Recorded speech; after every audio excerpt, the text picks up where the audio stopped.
Kumukuha na ng ano yan. Ng San Miguelite sa ref. Ano, kuha ka ng San Miguelite na? Ha? Mahulog ka! Kasi yun yung idea ko na lang. Ano yung mga manifestations na lang? Kasi may taong loyal siya sa tao, pero hindi niya mahal yung tao. Pero kasi Pawis na pawis din. pinaninindigan niya, di ba? Kakirot talaga eh. Nakasal kayo, kailangan siyang magpakasawa. Diba? Hindi ka papatag. Paninindigan mo na yung pagiging asawa sa kanya kasi nasa na yun eh. Diba?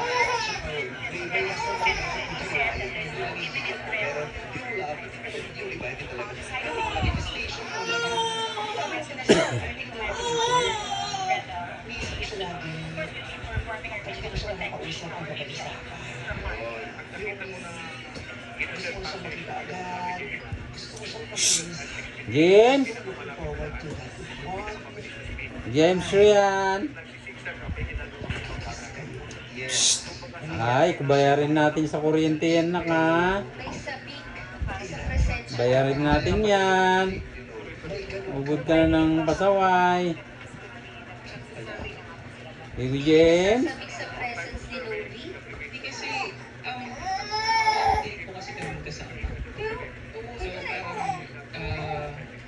yung sa isang taon na nag-kiss na kayo. 4 months. May kilig ba? May love? Parang magic pa. Wala siyang pinagkaiba dun sa nag-combo yung secret niya. Yung kiss, parang holding hands lang. Parang gano'n. Oo. Eh kasi holding hands, kilig na yun. Kuryente na yan eh. Pero iba yung first